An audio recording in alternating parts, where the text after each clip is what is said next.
اعوذ باللہ من الشیطان الرجیم بسم اللہ الرحمن الرحیم۔ السلام علیکم دی کرسچن اسکول کے طلباء و طالبات، امید کرتی ہوں کہ خیریت سے ہوں گے۔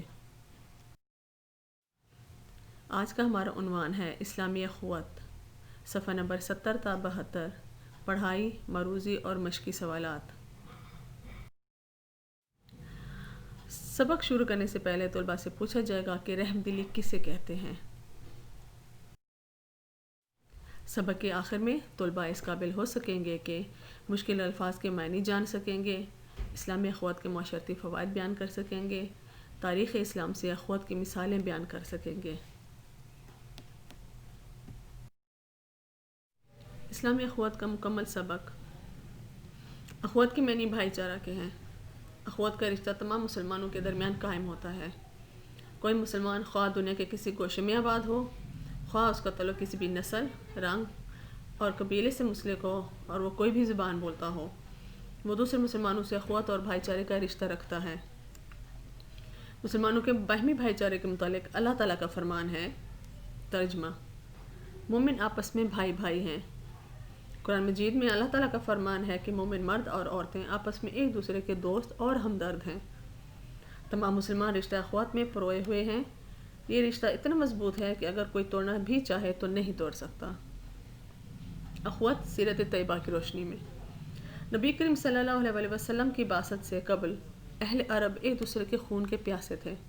آپ صلی اللہ علیہ وسلم کی تعلیمات کی بدولت وہ آپس میں بھائی بھائی بن گئے۔ جب مسلمان ہجرت کر کے مدینہ منورہ گئے تو آپ صلی اللہ علیہ وسلم نے انصار اور مہاجرین میں رشتہ اخوت قائم کیا۔ انصار نے اثار اور قربانی کا اعلیٰ نمونہ پیش کیا۔ اس بھائی چارے کی مثال دنیا میں کہیں بھی نہیں ملتی۔ نبی کریم صلی اللہ علیہ وسلم کا فرمان ہے کہ مسلمان مسلمان کا بھائی ہے۔ آپ صلی اللہ علیہ وسلم نے تمام مسلمانوں کی مثال ایک انسانی جسم سے دیتے ہوئے فرمایا کہ باہمی شفقت اور مہربانی میں تم اہل ایمان کو ایک جسم کی طرح پاؤ گے۔ اگر جسم کا ایک عضو دکھنے لگے تو سارا جسم اس تکلیف میں مبتلا ہو جاتا ہے۔ مسلمانوں کے باہمی رشتے کے بارے میں رسول اللہ صلی اللہ علیہ وسلم نے فرمایا کہ مسلمان آپس میں ایک عمارت کی طرح ہیں جس کا ایک حصے کو مضبوط کرتا ہے۔ نیز خطبہ حجۃ الوداع کے موقع پر رسول اللہ صلی اللہ علیہ وسلم نے رشتہ اخوت کے متعلق فرمایا کہ اے لوگو، میری بات غور سے سنو اور جان لو، ہر مسلمان دوسرے مسلمان کا بھائی ہے۔ کسی شخص کے لیے اپنے بھائی کا مال جائز نہیں جب تک وہ اپنی مرضی سے نہ دے۔ ایک دوسرے سے حسن سلوک کرو۔ اسلام نے رنگ و نسل کے امتیازات کو ختم کر کے دین اسلام کی بنیاد پر سارے انسانوں کو بھائی بھائی بنا دیا۔ نبی کریم صلی اللہ علیہ وسلم نے حضرت سلمان فارسی رضی اللہ تعالیٰ عنہ کو اپنے گھر کا فرد قرار دیا۔ حضرت عمر فاروق رضی اللہ تعالیٰ عنہ ایک آزاد کردہ غلام حضرت بلال حبشی رضی اللہ تعالیٰ عنہ کو میرے آقا اور میرے سردار کہہ کر پکارتے تھے۔ اسلامی اخوت کی اہمیت۔ اخوت ایک ایسی نعمت ہے جسے ساری دنیا کی دولت خرچ کر کے بھی حاصل نہیں کیا جا سکتا، مگر اسلام کی بدولت اللہ تعالیٰ نے مسلمانوں کو اس سے نواز رکھا ہے۔ اللہ تعالیٰ کا فرمان ہے۔ ترجمہ: اور ان کے دلوں میں الفت پیدا کر دی۔ اگر تم سب کچھ خرچ کر دیتے جو زمین میں ہے تو ان کے دلوں میں الفت پیدا نہ کر سکتے، لیکن اللہ تعالیٰ نے ان کے درمیان محبت پیدا کی، بے شک وہ غالب حکمت والا ہے۔ اخوت کے رشتہ نے امت مسلمہ کو اتحاد پیدا کر دیا۔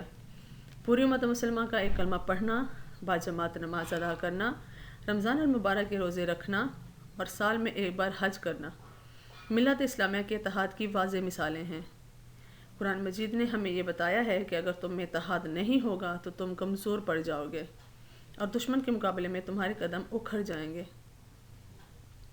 خطبہ حجۃ الوداع کے موقع پر رسول اللہ صلی اللہ علیہ وسلم نے یہ بھی فرمایا، دیکھو میرے بعد گمراہ نہ ہو جانا کہ ایک دوسرے کی گردنیں مارنے لگو۔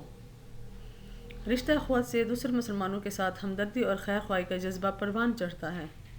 اس لیے اللہ تعالیٰ نے دو مسلمانوں کے درمیان لڑائی کی صورت میں فوراً صلح کرانے کا حکم دیا ہے، اور دو مسلمانوں کا آپس میں 3 دن سے زیادہ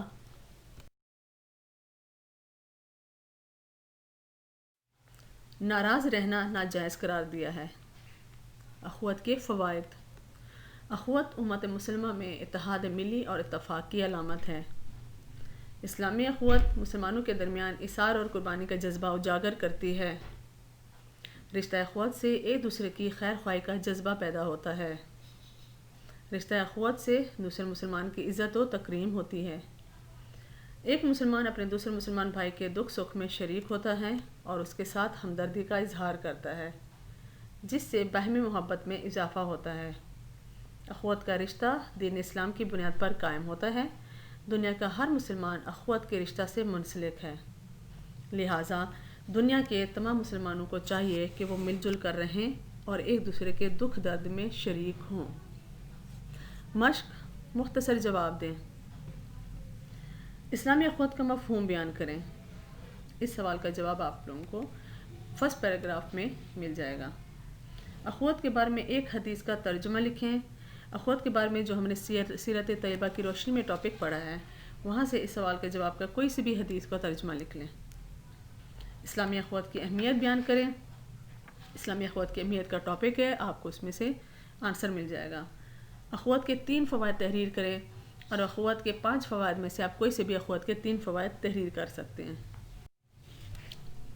یہ معروضی جو کہ اپنی کتاب پر حل کرنی ہے۔